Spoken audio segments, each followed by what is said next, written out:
मैंने लाइक कर दिया। ठीक है sir.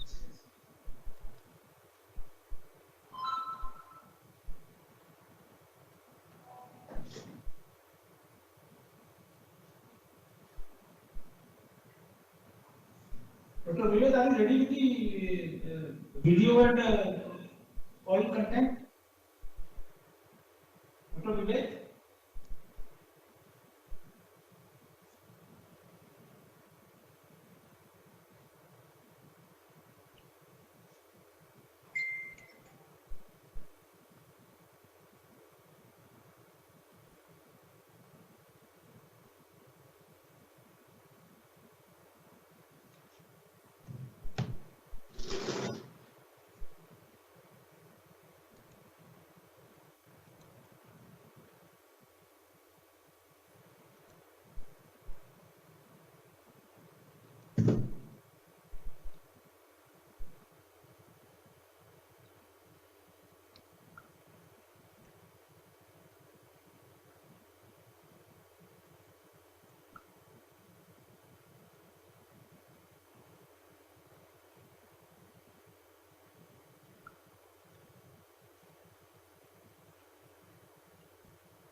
Hello.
Hello, Premendra. Everything okay?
Hello everyone, do you hear me?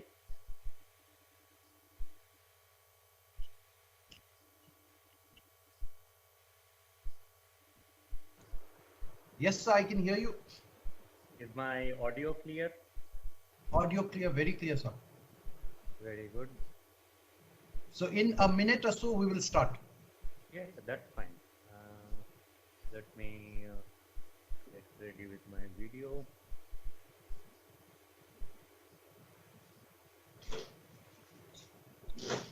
So I've also switched on my video.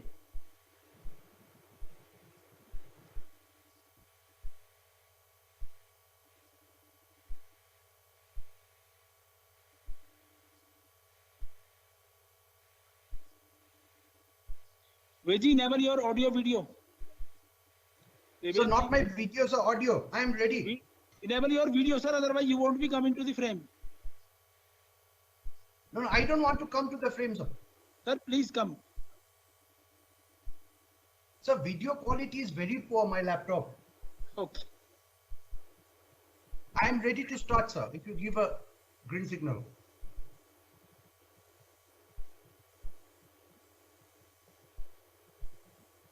आपको video on करना ही पड़ेगा sir if you are coming as ना sir नहीं करना पड़ेगा सर लास्ट टाइम नहीं किया था सर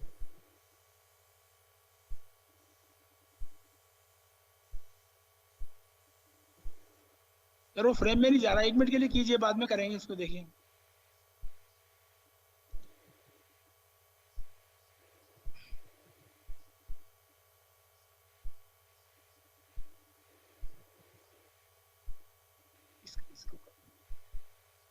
आप अपना कुछ शेयर करना है सर आपका वीडियो या कोई पीपीटी भी शेयर करनी है मेरा रेडी है सर पीपीटी करिए शेयर कीजिए something is being shared in the live event right now yes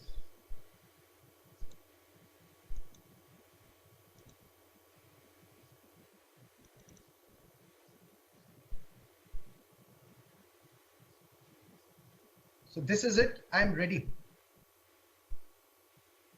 so it's already 3:05 we are sending you live okay I am audible you are live in a yeah please go ahead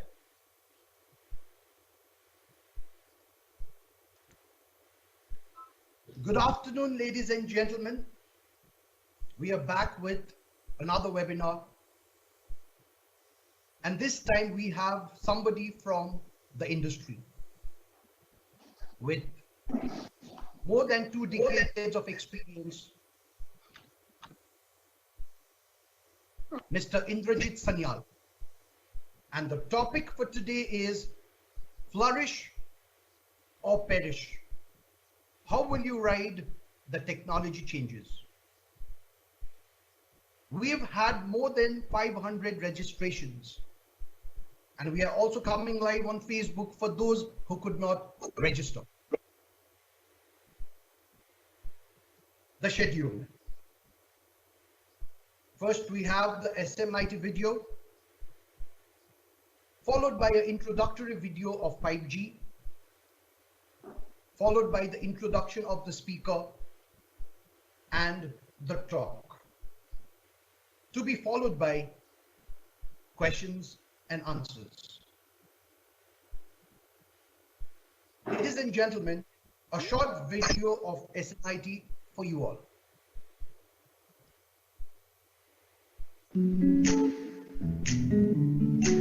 Inculcating essential ethics and values to meet the spiritual needs of the students. Sikkim Manipal Institute Education and Research provides wholesome education to meet the intellectual aspirations of the students.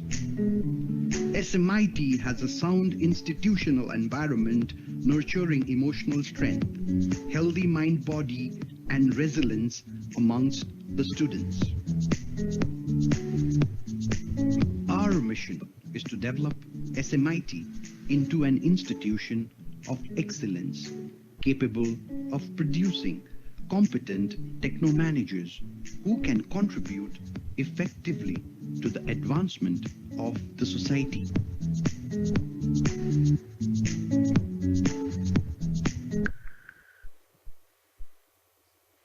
We have a short introductory video of 5G for those people who are not familiar with the technology of 5G.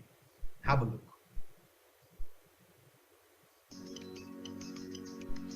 2G, 3G, 4G. They've all revolutionized the way we live our lives. And Ericsson has been leading the way. So when it comes to 5G, it's easy to think it's just another G. Well, it's not. With 5G, things will be faster. And we mean a lot faster. With global mobile data traffic doubling every 18 months, the world's demand for high-speed connectivity increases every second. And that's where 5G comes in, by efficiently providing the capacity for massive data growth. So what does this mean for you? It means high-speed connection for everyone always, fast and uninterrupted sharing, streaming, and browsing, so that you'll never have to fight for data, no matter the competition. But it's not only about speed. 5G will reduce latency to a minimum, making delays virtually impossible to proceed. It means elevating reality even further. It means fiber speeds without fiber at home, for everyone everywhere. And with network slicing technology, every connected service can get its own unique part of a 5G network, fully dedicated and guaranteed for each specific purpose. It means the Internet of Things on an industrial scale, making society more sustainable, increasing resource efficiency, connecting vehicles to get there both faster and safer. It means protecting the most vulnerable road users, detecting accidents before they happen, and helping save lives with dedicated networks for critical services. With Ericsson's leading 5G technology paving the way, the full potential of connectivity is becoming reality. Join us. Let's explore 5G.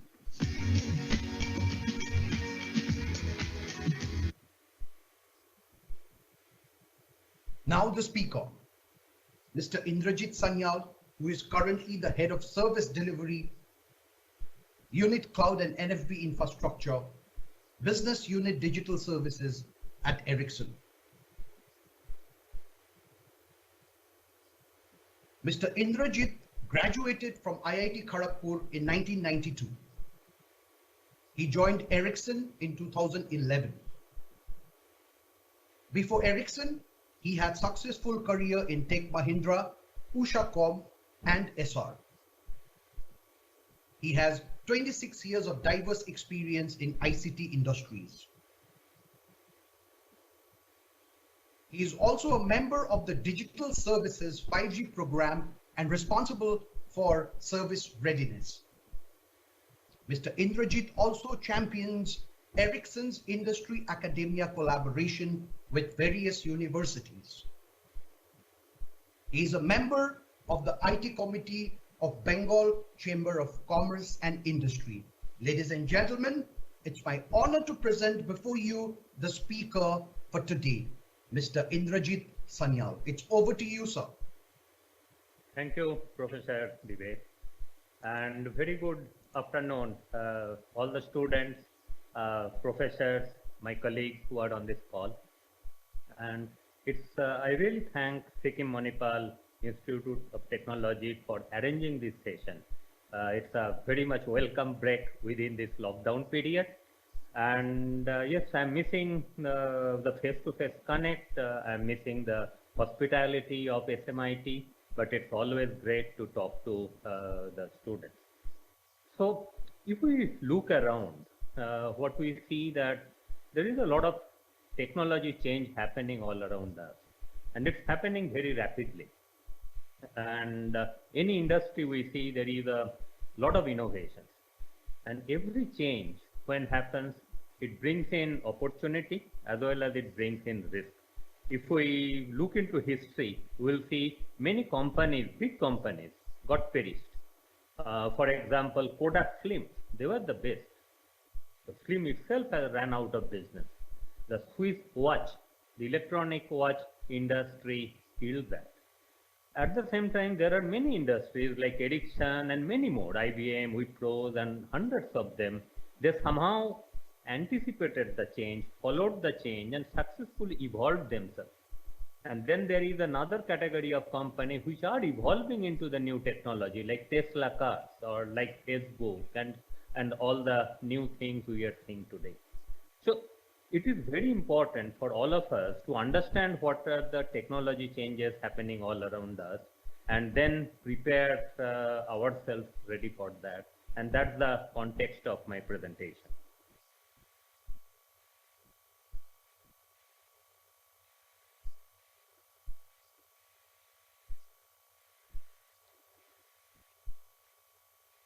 Okay. So I started with a question. I shared a question to you that what are the new technologies that will impact our industry and society? And I'm very glad to see many of SMIT students has already answered. And let's see what they have written.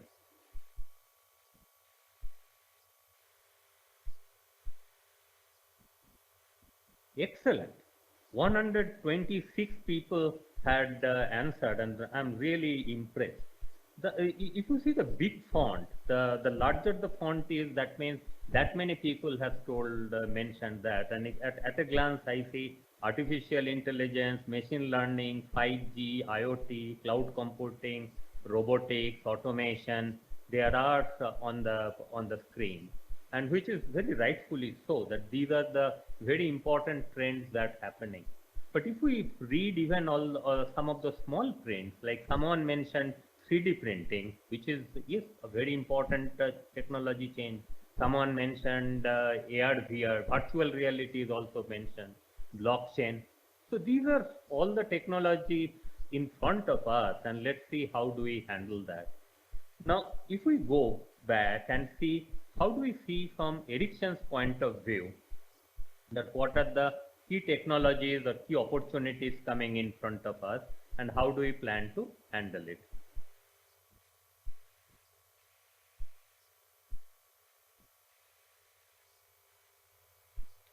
I just forgot to switch on the video, so I will reshare my screen.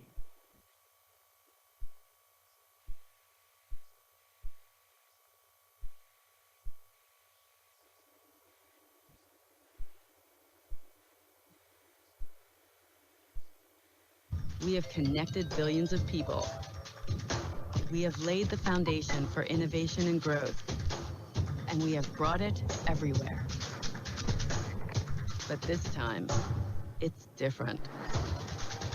Now, our IoT, 5G, and automation technology stands ready to unlock a wave of new value.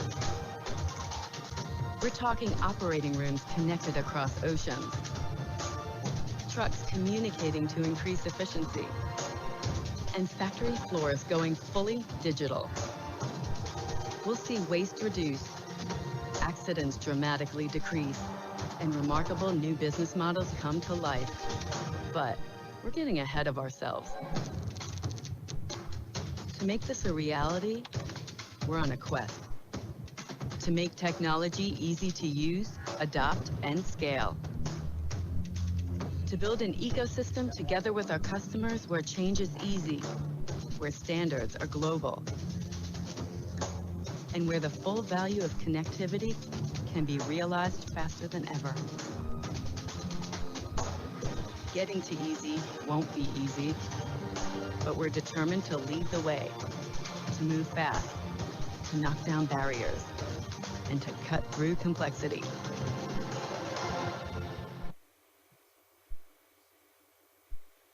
So if we see that it was kind of a science fiction, so many new type of use cases it was showing. And it also brought in another aspect that all these new technologies inherently bring quite a lot of complexities into the solution. But that's where the beauty comes, that how do we encapsulate all these complexities and make it very smooth. So if we proceed further, that these are some of the technologies, transformative technologies we see around us. And I'm very happy to see some of these you already mentioned in your response. And by no means this is not a comprehensive list. This is only a set of only a subset that plays a key role in ICT and ICT influenced industry. And if we quickly spend some time on this, 5G, before the session, it already covered 5G. Apart from 5G, the same standard body, 3GPPs, are bringing another set of technology called low power wide area. And this is very important for IoT type of things, especially massive IoT. So when you go into IoT, we are seeing that there are different type of IoTs. Even there are something called critical IoT. Some big change happened probably since last decade, and nowadays it's becoming very popular. Previously, telecom network was kind of a very purpose-built combination of hardware and software. And nowadays, what's happening, it is becoming a very specialized software running on commodity hardware, and that's the network function virtualization, and it has a lot of its merit. We will cover that later. At the same time, we are seeing that the software-defined everything. The network, which was very physical activity, has now becoming software-defined. There are software-defined storage, there are software-defined infrastructure. So this flexibility is playing a very big role. The cloud is there in a big way. It was in IT, now it's also in telecom in a big way. And we see there is a big amount of influence or research happening around edge computing. And in 5G cases, edge computing will play a very important role. Cloud native architecture is a new architecture for cloud, new architecture for applications, for getting the best benefit out of the cloud. Continuous integration deployment, network slicing, orchestration among services, cyber security, AI, ML, blockchain, something like a digital twins coming up, that a programmatic model of some complex system, so that a lot of what if analysis can be done without impacting the industry or the actual network. Drones, robots, quantum computing, there is a plethora of technology are kind of in front of us. Now, one interesting thing is, none of this technology works in isolation. And often what happens, they work together. And from Ericsson, what we see that these are the kind of four major technology trends that's in front of us.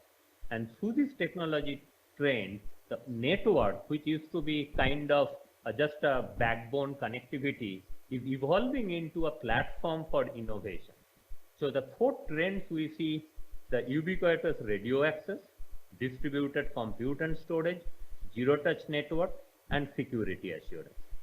And using these four trends, what's happening? We are seeing the innovative use cases coming in several, in tens and hundreds. And those innovative use cases we can probably group into two different big buckets. One is Internet of Skills. That means in current internet, if we see that we exchange some information, either it's a text or an image or a video or an audio.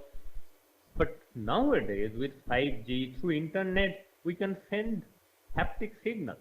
The recipient will get a feeling of touch. There is a lot of research happening that how to transmit smell and recreate on the recipient side.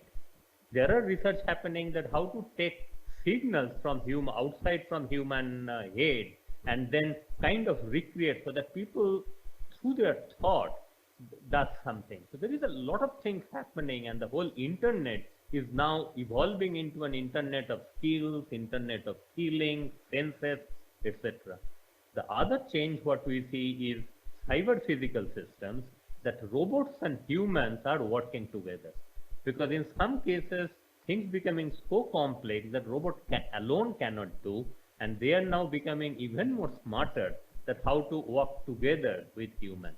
So this is kind of the complete landscape and their use cases that we see from Ericsson's point of view. So in today's session, what we will do, we will cover these 4 areas: ubiquitous radio access, distributed compute storage, zero-touch network, security, and kind of give you a glimpse that what are the changes happening.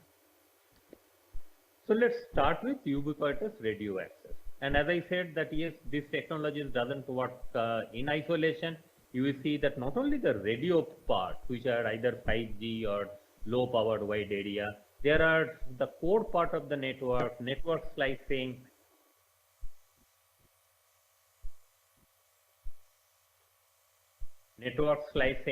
the drones, robots, which are kind of implement the benefit of ubiquitous radio access. These are all playing roles. So now 5G, there was an introduction, and sometimes probably we appreciate the value if we see from a reference line. So this chart shows that how fast is 5G. That during GPRS days it was 50 kbps, even 3G around 20 years back, which is 384 kbps. 4G we get around 150 mbps, and in 5G we are reaching up to 6 gbps and above. People say, or the researchers say, that if a web page takes more than 4 seconds to load, the audience loses concentration and the impact of the web page is lost. Currently, if we see this, all web pages are very heavyweight because the network bandwidth is high. We are kind of a load of 75 MB worth of web pages within 4 seconds. If we see the back old days when we had GPRS or Edge, it could load only around 100 kbps, and probably students, you haven't seen it, but maybe professors do remember in early days of smartphones, we had a different type of smartphone. We had BlackBerry, we had the Nokia E76, and which has a custom operating system, which has a very lightweight rendering to show the web pages, mostly using the text, because it couldn't transfer any bigger amount of data. Similarly, the whole download speed has improving massively in 5G. And these are some of the technologies that goes almost synonymous with 5G. The big difference is 5G is full duplex. That means there are separate channels that for sending data and receiving data, uplink and downlink. There are other important technologies like massive MIMO, multiple input, multiple output, beamforming. They kind of bring in all those benefits that 5G actually brings. And then there are millimeter wave, which is synonymous with 5G, and 5G brings small cells. I will take a pause and I will check with Professor. Is my screen share is also being shown?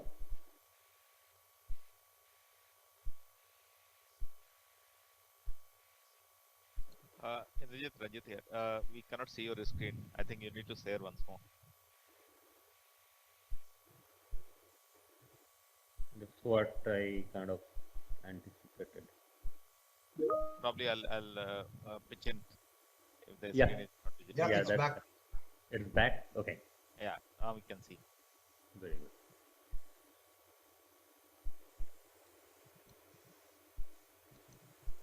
So, but if the screen share goes, Ranjit or Professor, do let me know, because the last time I didn't do anything. Probably I clicked somewhere and it automatically went. So, Yeah, it's okay, sure. So, audience, this is what I was telling, that 5G is comparing with our older technologies in terms of throughput, in terms of page loading, within 4 seconds, how much data we can load, and the time to download data. And these are the key technologies, goes almost synonymous with 5G. Full duplex we discussed, massive MIMO and beamforming, today will not cover in that detail. Maybe if you are interested, please study. There is a lot of information, and we will cover millimeter wave and small cell. Another interesting part is though 5G often seen as a very high speed, high volume of data, but 5G is actually diverse. So using 5G technology, we can have something like an enhanced mobile broadband, like as you said that a 800 MB movie can get downloaded in 1 second. We can have 4K videos and so many things. At the same time, we can have something called ultra reliable low latency communication, like where industrial machineries can be worked. So it's extremely high reliable. Data is also high, but may not be as high as like a 4K or other thing. But more important is it's highly available, highly reliable, and very, very low latency. On the other side, we see that there are massive MTCs, millions of customers, the connections, the devices it can accommodate, and actuators, sensors, and other things. And they need very little bandwidth and throughput. So the 5G, the beauty is it's quite diverse and covers all different type of technologies. Now, if we look into the frequency spectrum, and that's what the kind of makes a lot of difference, you will see the listen given here, 5G, 4G, 3G, and 2G. And 5G covers current spectrum. It shares with 4G, as well as 5G goes into new set of spectrums, which is often called NR or new radio. And these are the millimeter wave, which we had seen in the previous slide. And but there are certain pros and cons with different type of frequencies. As we go up into the higher bandwidth, higher frequency zone, the coverage reduces. So NR has a big problem. I mean, NR kind of gets stuck at trees that it cannot penetrate big building. It has a lot of challenges, but it enables huge amount of data flow, high bandwidth, and as well as it gives a very low latency. As we come down and go into very low band, even lower than the band we use nowadays, there it gives extremely high coverage, reasonable latency, because 10 millisecond though is much bigger than 1 millisecond, but it's very good for all practical purposes, many practical purposes, but the bandwidth reduces. So the interesting part is for all the people working on 5G, they are choosing appropriate frequencies and designing their system accordingly. Now there are few additional interesting part happening. Often people say that will 5G replace 4G? No, not at all. 5G is an kind of enabling 4G more on top of that. You will see that 5G, 4G in some spectrum band, they share spectrum. So we are coming into an era for something called dual connectivity. So that means the handset is having both 5G and 4G connectivity. Wherever it's getting 5G, it uses 5G. Otherwise, because 5G is small cells, if you remember, and rest of the areas it using 4G almost in a very seamless way. Next interesting thing happening, spectrum sharing. That means like this band where you see that both 4G and 5G works there. The operator can programmatically control that how much of the spectrum he will put it on the 4G services, how much he will put it on a 5G. And that helps quite a fast rollout. If we see nowadays, many 5G is already commercially alive, and majority of them are working into this band, which is overlapping with 4G and sharing spectrum between 4G and 5G. Another interesting part happening, which is called carrier aggregation. Carrier aggregation means in 5G, or it's not 5G, even after 4G, one interesting thing happened, which is the user plane and control plane for the communication got divided. So there are now two separate entities. One actually carries the user's data, the other carries all the control signals. So in case of carrier aggregation, the downlink, which is where often people need huge volume of data, very fast response, because otherwise the customer experience will get impacted. The downlink use a very high frequency band. But the uplink, all the control signals use a relatively low bandwidth. So by aggregating carrier from different frequency band, people can achieve better use cases. So these are the changes happening, and these are amazing piece of technologies is enabling lot of new use cases. So if we see further and see how 5G is evolving, I mean, is it end or what's going to happen in future? So this shows how the standards are getting evolved, and Ericsson works in this very closely with the standardization bodies, with IETF, CGPP, etc. So currently all the 5Gs that's happening, which are around release 15, and release 15 had an incremental releases that initially came and then get another. Initial one was orthogonal frequency division multiplexing, and then came the time division, the TDD. And if we see that it was mostly covering enhanced mobile broadband, which is like mobile broadband that we use, or a technology called fixed wireless access. That means we are leveraging the wireline network, either fiber or copper, which is already existing, and operators have invested huge amount of money on that. But only the last mile we are putting it on 5G, so that there is no effort of digging roads or taking wires to individuals' home. They get connected by 5G, and then 5G transmits the all data over the wire network, which is already available, and that's fixed wireless access. Now, if we see that also the second release of release 15 address some of the different use cases, industrial IoT. And in the previous slide, you had seen this ultra low latency type of use cases, and they are now being applied into the industry. And if we see the going ahead roadmap, it's still 21, 22, and it will continue. The next release, release 16, which is already available, it already given specification of vehicle-to-vehicle communication, V2X, vehicle to application server, vehicle to roadside curves, vehicle to vehicle. And we get in the starting, there was a video that SMIT showed. You see that the cyclist came in and the car automatically braked and stopped. Those are those examples that there are communication happening between vehicle to vehicle and new standards coming up. And there is a lot many other innovations happening. So this is a continuing trend that will happen, and this will bring new use cases, in reality. So now we have seen those cases, a bit of technology and the theory behind it. Now let's see an example. The benefits of factory automation. Is my audio on? Again, Ranjit, flexibility and mobility of the production equipment, such as robots. Yeah, audio is on. URLC is basic for guaranteed data transmission, and therefore first for personnel safety. 5G URLC stands for 5G ultra reliable low latency communication. So the signal will never use more than 3 milliseconds, for instance. And that is actually communication characteristics that are needed for certain applications, and Profinet is one of those.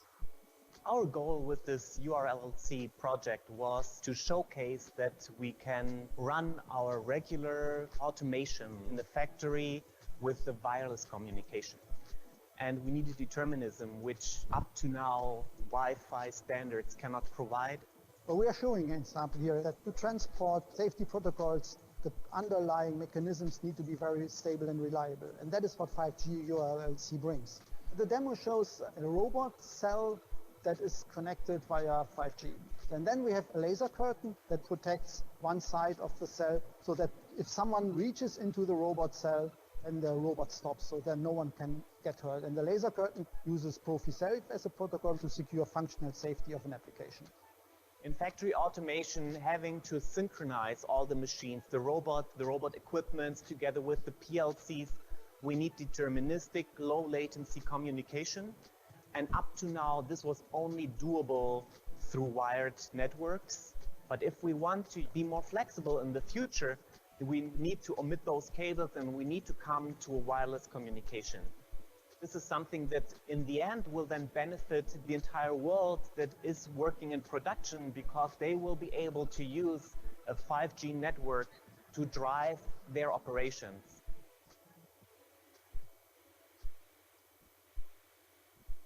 So it was a good collaboration between Ericsson, Audi, and SICK, and we see that yes, how UR LLC is actually automating the factory. I mean, which previously was achieved only using wired network. Now it's getting wireless and giving a lot of flexibility to the industries. And also, we have seen a very interesting part that how the robot hand stopped when the laser curtain detected a human movement. And this is a nice example of cyber physical systems that where human and robot coordinate and create a new set of use cases possible. Now, after covering 5G, now let's move on. But before that, let us take a pause and let me ask you a question. And this time it's a bit of real-time interactions. So the question is, which industry verticals will be benefited from 5G? You please go to menti.com or use the app on your phone and use the code 417804.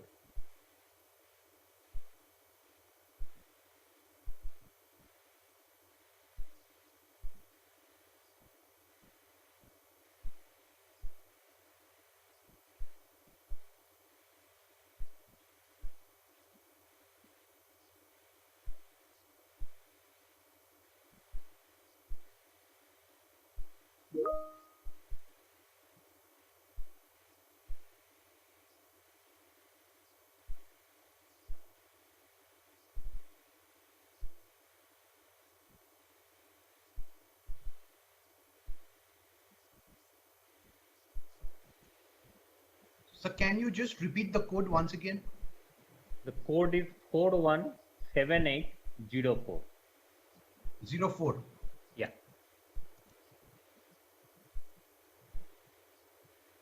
Thank you, sir.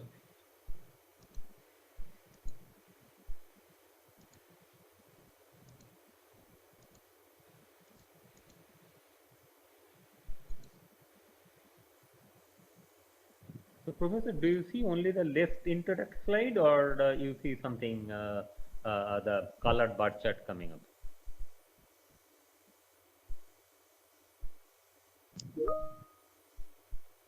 Professor, on my screen feed, do you? No, So we don't see any bar chart, sir. Yeah, it's just your slide in it. Let's interact slide of yours. Yeah. Okay. So let me reshare again.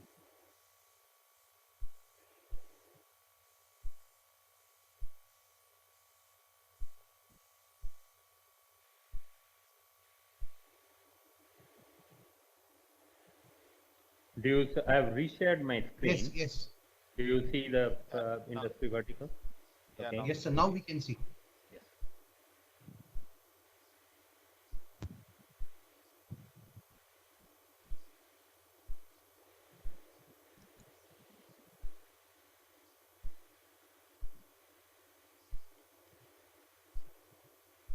So we'll wait for slight more time to see how more response coming in.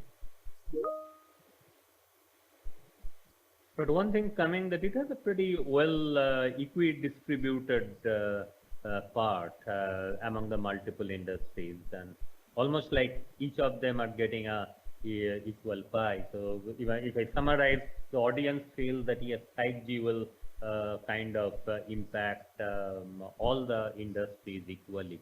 And while results starts coming, we proceed, and which is true. So this is an analysis done by Ericsson, which shows 5G for business 2030 market campus. Professor, is my slide visible now on the screen share? Yes, Yeah, sir. yeah. Perfect.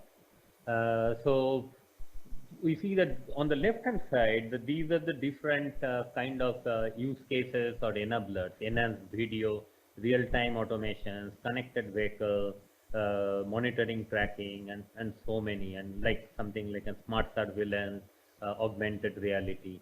and each of them play different role in many different industries. And in some industries, like for example financial services, yes, enhanced video and real-time automation may play a very big role, but probably the remote operation or robotics doesn't have much activity. But other industries like say healthcare, manufacturing, public safety, agriculture, auto, there is a much better. So I think I really appreciate your feedback that yes, 5G is kind of touching all different industries equally. So we had seen previous example, the Audi factory, which is a very high-end car, cyber physical system. And from there now let's come to very down to earth, very simple use cases, but which is very profound. Let's see this example. I grew up in a small town, 200 people or so, and in the days of summer following, I was driving tractor and helping out with odds and sods around the farm. If anybody asked me what I was going to do when I got older, I wasn't going to be an electrician and I wasn't going to be a farmer. Come full circle, I'm doing stuff that's related to both. How I got into this product and this company, my father lost grain due to spoilage, and I was out there helping him that weekend, and it was a panic and a rush to try to get this taken care of as the semi was coming to unload the grain. I didn't know that this was even an issue at the time, and once the dust settled and we had the situation taken care of, I then started asking questions into why he doesn't monitor and why he couldn't see this coming. I saw a void in the marketplace as to there's got to be a better way to be able to monitor your grain and be able to access it from anywhere you are, right from your phone. I was able to hire the right people to help me make this into an actual product and begin to take it to market. We just decided that we don't want to take any more risk in the future. We want to insure our crop when it's in the bin, just like we insure our crop when it's in the growing season. So we decided to install the sensors. Our monitoring system allows the producers to, well, sleep well at night and know that their grain is safe in their bins. It gives them the insight into these structures that they store massive amounts of commodity in and massive amounts of dollars.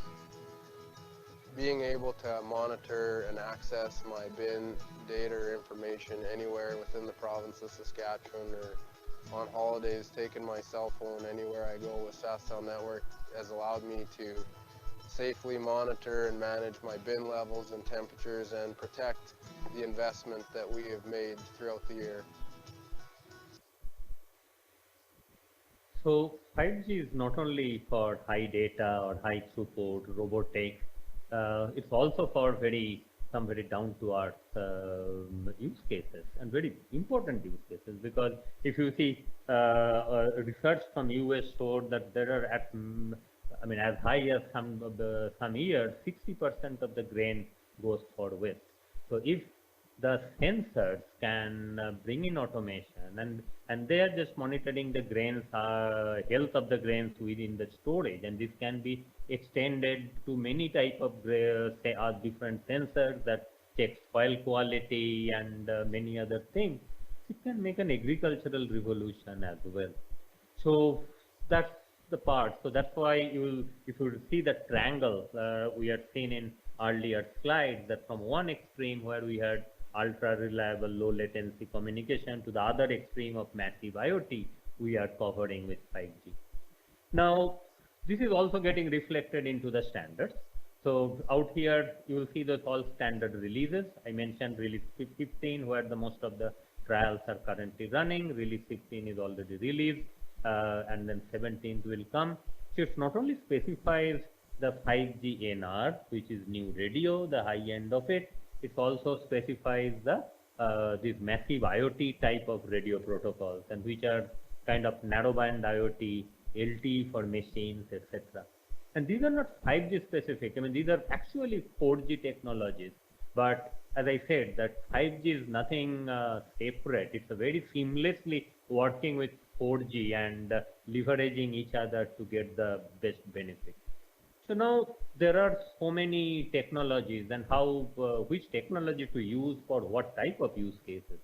And when we say 5G NR or something like narrowband IoT, LTE for machine, these are the license spectrum. That means every country's government actually holds the control, and then they are auctioned and the operators buy. At the same time, there are many unlicensed spectrum radio, and things like Wi-Fi and Bluetooth we are very familiar, right? And the massive IoT in some cases also use those type of technologies. Currently, if we see all the majority of IoT devices, whether Alexa or whether smart fridge or smart watch, mostly they use this Wi-Fi, Bluetooth to get synced with laptop and other things. There are other technologies called Zigbee. Even there are different kinds of specs, unlicensed, called Sigfox, LoRa. So there is a plethora of technologies. So if we put a kind of a graph that on one side is the performance. The up we go is a very heavy duty performance requirement like the Audi use cases. As we come closer to the origin, it has a lower performance like this agriculture use cases. And as we go on the x-axis, the coverage increases or it's the coverage narrow. So you will see that this NB-IoT provides a very wide coverage, and that's where the beauty of it. And that's how, as I said, the millions of actuators, devices, sensors will use this part. The LT for mobile or CAT-M takes slightly lesser coverage, but it's a higher performance, and then NR provides the best performance. On the unlicensed spectrum, if we see the Sigfox and LoRa, which is marked here as Legend 2, provides a better coverage, but the performance is low. And whereas Zigbee, Wi-Fi, Bluetooth is a kind of a trade-off, gives slightly better coverage and slightly better performance, but slightly less coverage. So these are the technologies that kind of enabling our massive IoT. So when we say ubiquitous radio access, it's not only the high end of the use cases, is it also this this type of massive IoT use cases. Now in this slide, we take a complete holistic view of IoT. So to summarize, we will see that yes, there are massive IoT, broadband IoT, which is the current thing what we are doing, critical IoT like the Audi use cases or the industrial automation IoT, which is Audi use cases, or almost like is as good as time sensitive networking. And there are many different examples and value, like a drone control. That's a kind of a work as a critical IoT, because you cannot have a wire connecting to a drone. If we see the business projections over the years, though the 2G, 3G stays as a kind of a flat or get a slightly dip, but both type of IoT, this industrial IoT or broadband IoT and as well as massive IoT are growing up in a big way. And on the previous slide, we had seen that how those different use cases touch different industries. And out here, it shows that how the same set of industries are leveraging this kind of different IoT use cases. And wherever we are having this fiber physical system type of use cases, for example, manufacturing, port, oil and gas, or in some cases media production, like where we are having very interactive AR, VR type of activity, then we need this higher part of the IoT, like critical IoT or industrial automation IoT. So this is how it completes the whole spectrum or whole scope of ubiquitous radio access, and all these technologies together are kind of enabling it. So we move to the next trend, which is distributed compute and storage. And when we say distributed compute, obviously the cloud native architecture takes place, and cloud alone cannot do much. Then all those network functions, they play a big role, as well as orchestration, security, all different technology trends come together and give this distributed compute and storage. Works in this trend of distributed compute and storage. So let us start from where we left. When we left in the previous slide, that we had multiple type of use cases. We had the agricultural use cases, we had regular broadband use cases, we had the critical IoT use cases. Now radio frequency will obviously play a role, but radio frequency will not do everything. The rest of the system, the rest of the network and application also has to play together. So if we see currently, if in take any normal use cases like a broadband IoT, where you see the towers, right? All the towers which has the radio equipment, so it's kind of a tower. From there we get the radio signal, and the towers is actually handling the user plane, where all the data we consume, and then somewhere maybe in a state level or the regional level there are data centers, and from there the whole thing is getting controlled. So the control functions are out there. Some new technologies coming in, network exposure, so that using this network, even there are new type of applications can come out. So the functions exposures are given at a different place.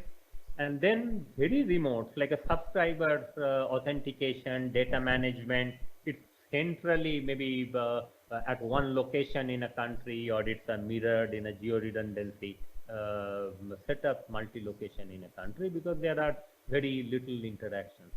But from there, if we come to like an audit type of use cases, it doesn't have that much time to go that far. So you will see that all those functionalities are happening almost like an on-premise to get a 0 to 1 millisecond round trip delay. Because when you say round trip delay, the delay is not only at the radio level, the delay is aggregated delay coming from the complete round trip path that the data is making. If we go into something like a wide area, that those agriculture cases, that nothing can be very close. We can have a very broad spectrum, like that low frequency range. The antenna can be far away, and it can cover almost like a 30 kilometers, and then all those functionality can be somewhere at a central location. Because the more we use the central location, the more we save into economy of scale in hardware and other everything. Now this is only possible if those network functions are programmable entity, and that shows what importance network function virtualization plays. Because otherwise it's impossible someone going and installing things out there. So network function virtualization is kind of a fundamental step to have this type of ability there. But only network function alone cannot do. Based on their the type of use cases, and some network connectivity has to happen there. And then this software defined networking, software defined storage, all those technologies coming in, because this is creating that environment on which this network function will work. And in the 5G terms, this is called network slice. Like each of these horizontal is called as a slice. That means programmatically we are configuring part of the network to behave in a different way than the rest of the part. And that's the beauty of 5G network slice. 4G also supported network slice, but that was very limited. And in case of 5G, it's that's the one big advantage we have. Now we need network function virtualization. Very good. We need software defined networking, storage to create the environment for that network function. We need a network slice so that this can work together as a virtual network and provide that piece. But this whole infrastructure needs to get connected as like an one big cloud, so that we can programmatically do things. Had they been isolated servers, this facility would not have been possible.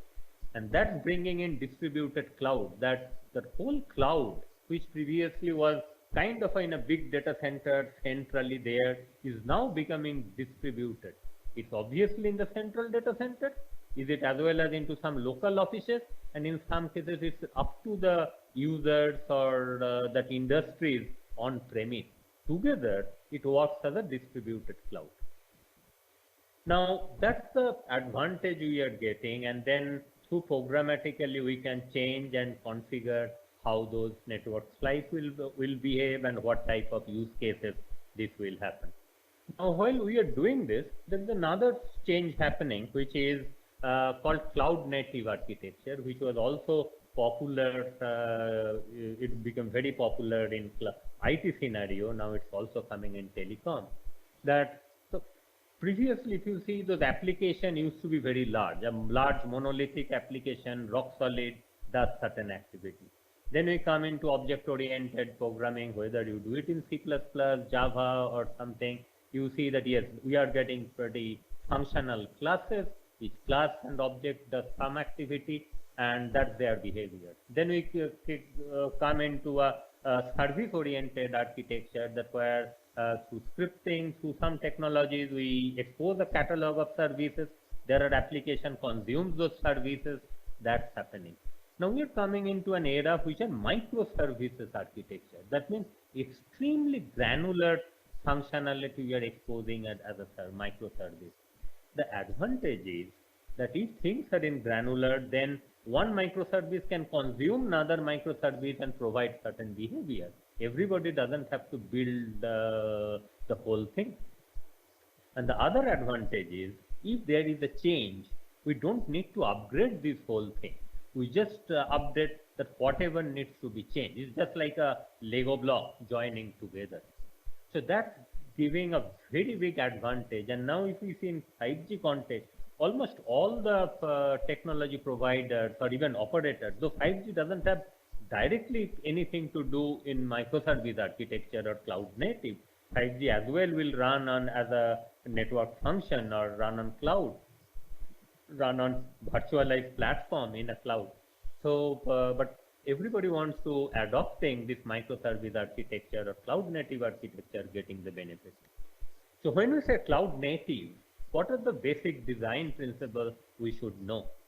Something called agnosticity. That means it is agnostic to underlying infrastructure, whether it's running on a cloud, running on a container, running on a directly on server, it doesn't matter to them.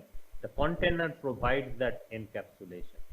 We discussed decomposed software, so that all functionalities of the software is decomposed into microservices, and each microservice will have their independent lifecycle management, state optimized design, so that the state of the application, and telecom is a very much stateful application, is not hard coded or kept into the application. Its application logic and state is separated, and properly the state is stored in some storage.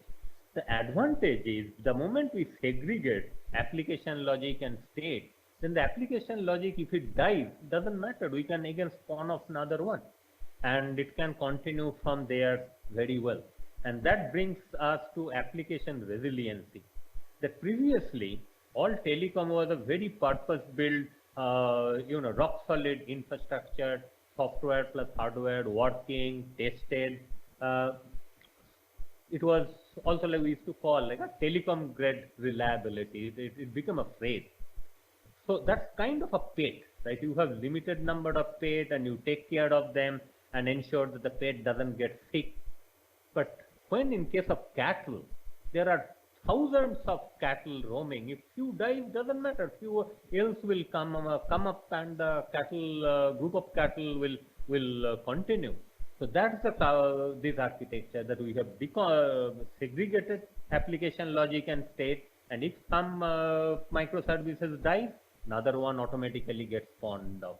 And because they are lightweight, it's a very quickly they come up without creating much impact.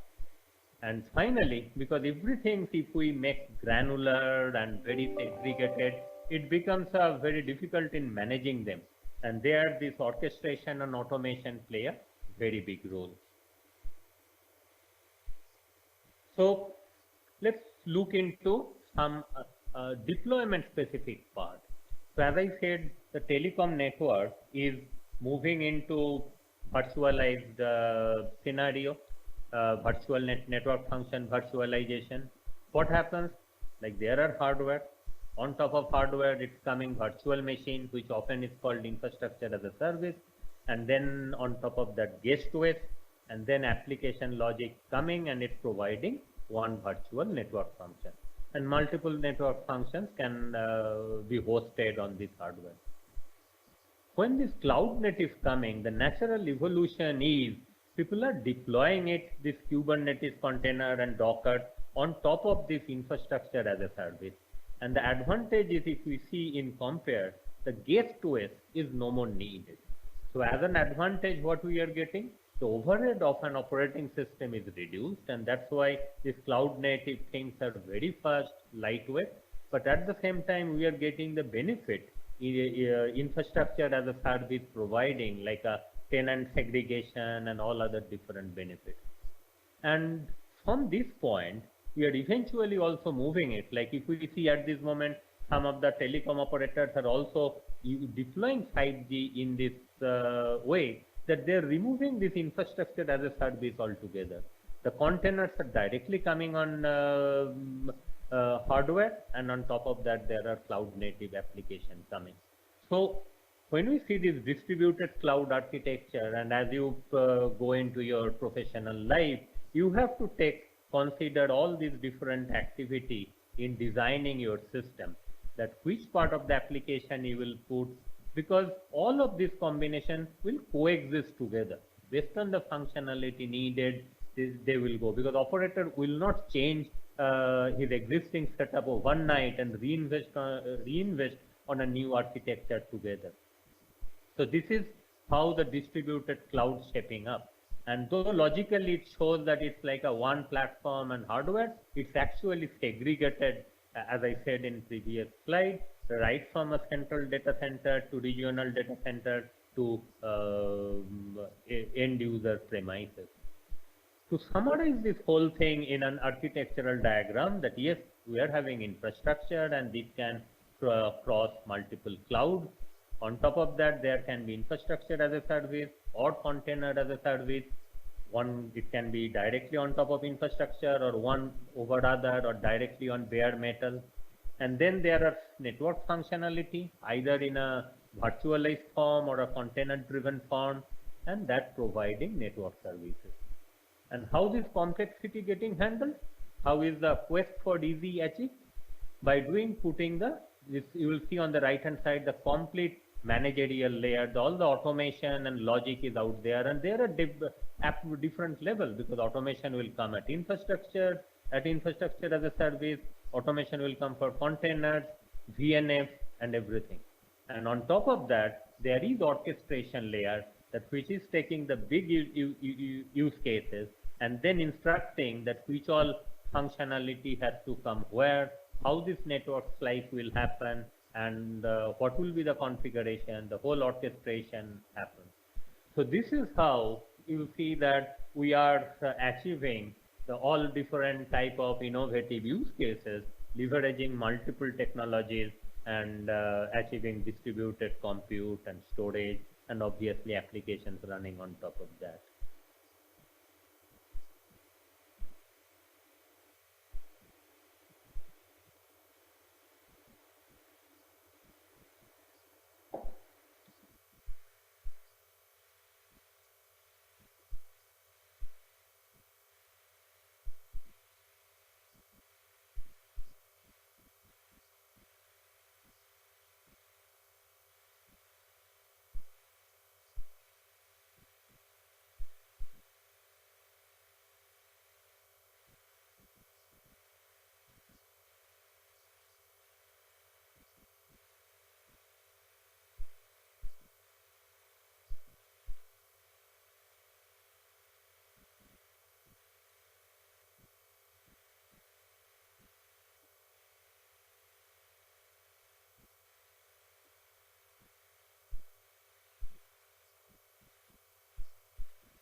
So we come to the end of chapter 2. We take a pause and it's time for interaction. The question this time is, how many countries have commercial 5G services?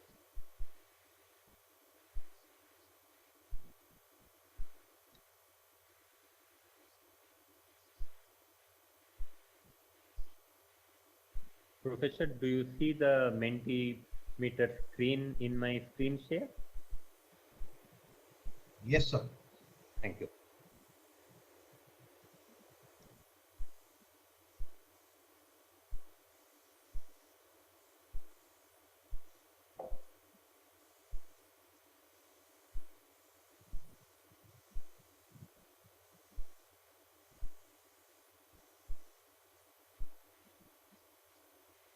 And the code is 417804. The same code, you have to just go to the next slide and answer this question.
So I see a good rest between 11 to 20, 21 to 40, and 1 to 5.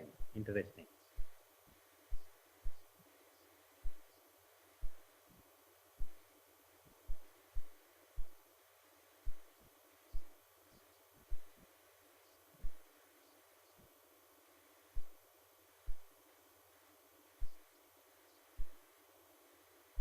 Let the answers come in and we proceed. The actual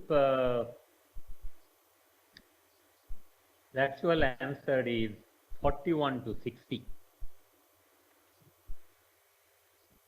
So based on the report shared by GSACOM, and it's one of the standard body of the 5G equipment manufacturers, there are 42 countries providing commercially live 5G services, 80 operators providing that, and it's the end of May, and if we see that there are 95 operators has already implemented, probably they are in their final acceptance situation, so the number will very soon increase, and altogether 384 operators are doing some tests, trials, and investing heavily on 5G, and that shows the promise or the value this technology bringing. And on the right hand side, it will show that all the locations where the 5G commercial services there. You can go into this Ookla speed test 5G map. It's a very nice interactive diagram, and that shows. And in India, we are not yet there. I mean, our frequency spectrum auctions are yet to be planned. So now that's what we see, that yes, sometimes we don't realize that it's happening very rapidly. And with that understanding, we move to the next topic or next trend, which is zero touch network. And in zero touch network, obviously AI/ML plays a big role. And I see that in your feedback, you had also mentioned quite a lot of AI/ML, digital twins, service orchestration, security, obviously, and lot of things happening in zero touch network.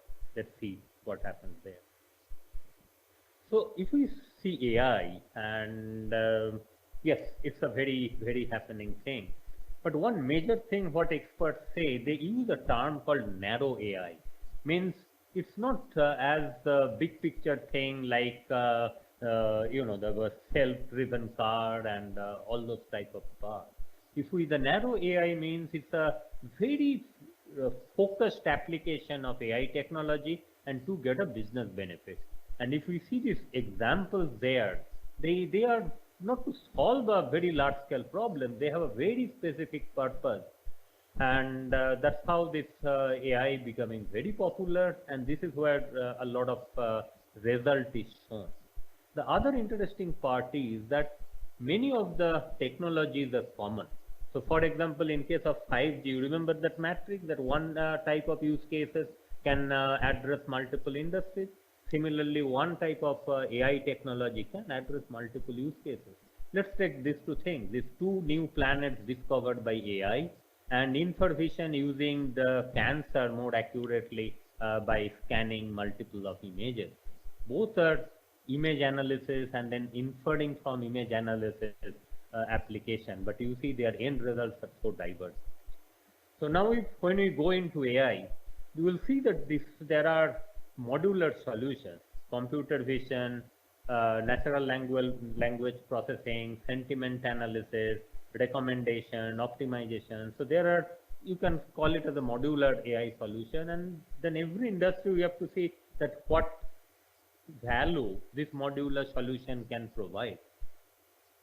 And then if we have to implement a modular solution, nowadays nobody starts kind of grounds up, because there are quite a lot of AI library or platforms are available. Each platform has certain value, certain merit, certain demerit. So depending on the use we need, appropriate platform is to be chosen. And in addition, because AI is such a big focus for us, we also created our platform called Ericsson Global AI Accelerator, where all of those Ericsson use cases are built on top of that. Now, within the platform, each platform comes with a backfull of algorithms. And that's what the important part, that we need to understand which algorithms we have to use. There are cases like supervised algorithm and non-supervised algorithms.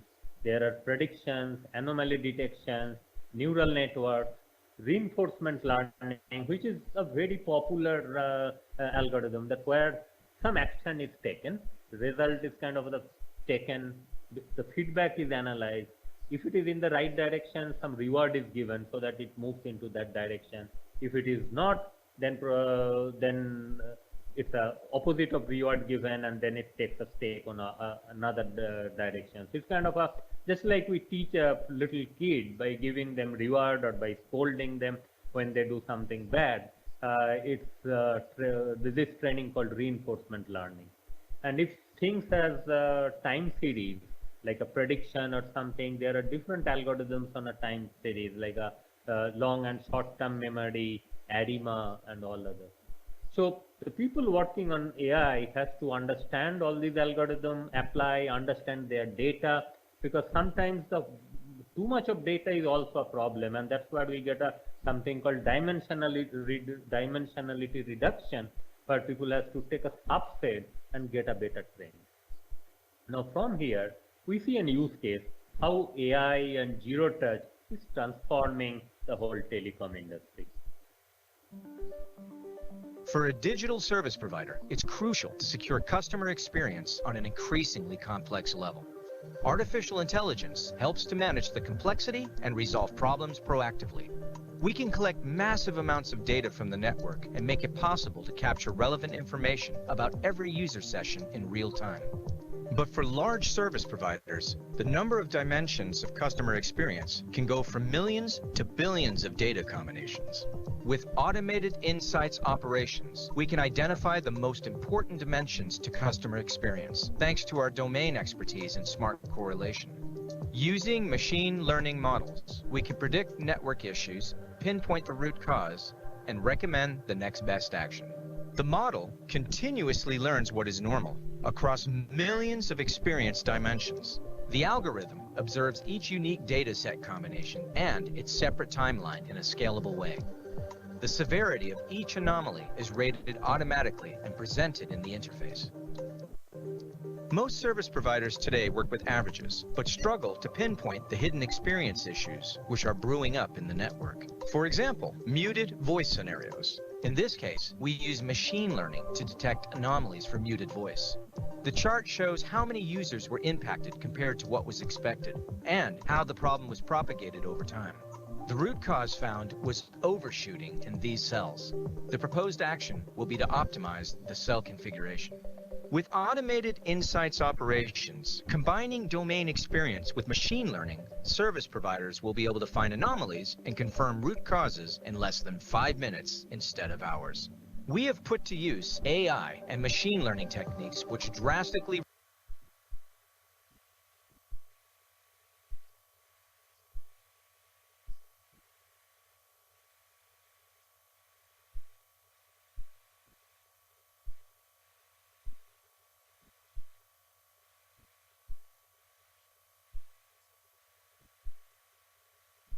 reduce the time to isolate and solve.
and solve network issues that service providers struggle with.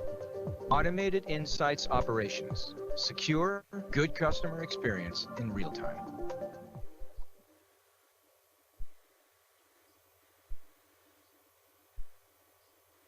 So when we say zero touch, it encompasses multiple use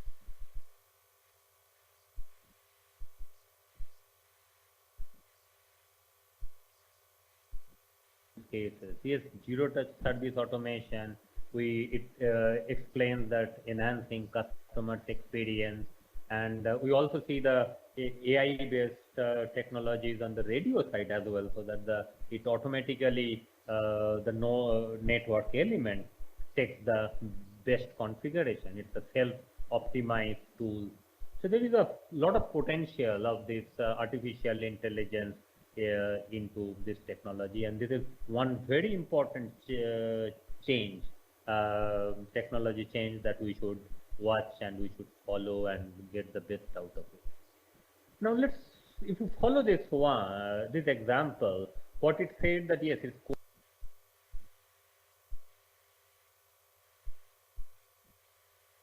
collating all the data, millions and billions of data from different parts of network, analyzing and getting this intelligence and doing it.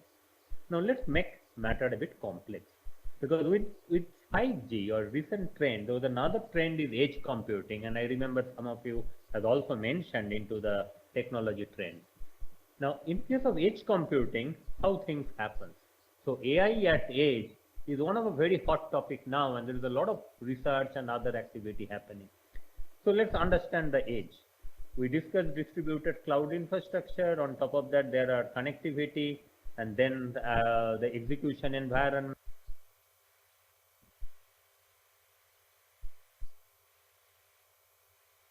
The execution environment, either as a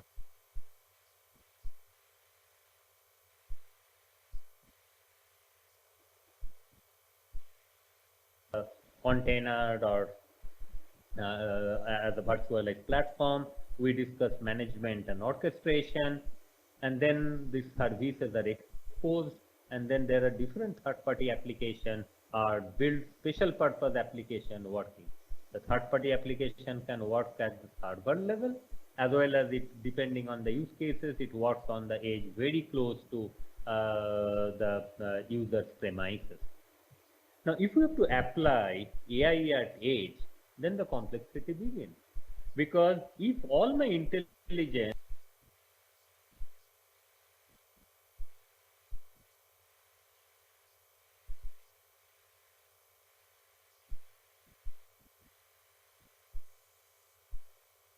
is in the server level centrally, then how does the edge application work?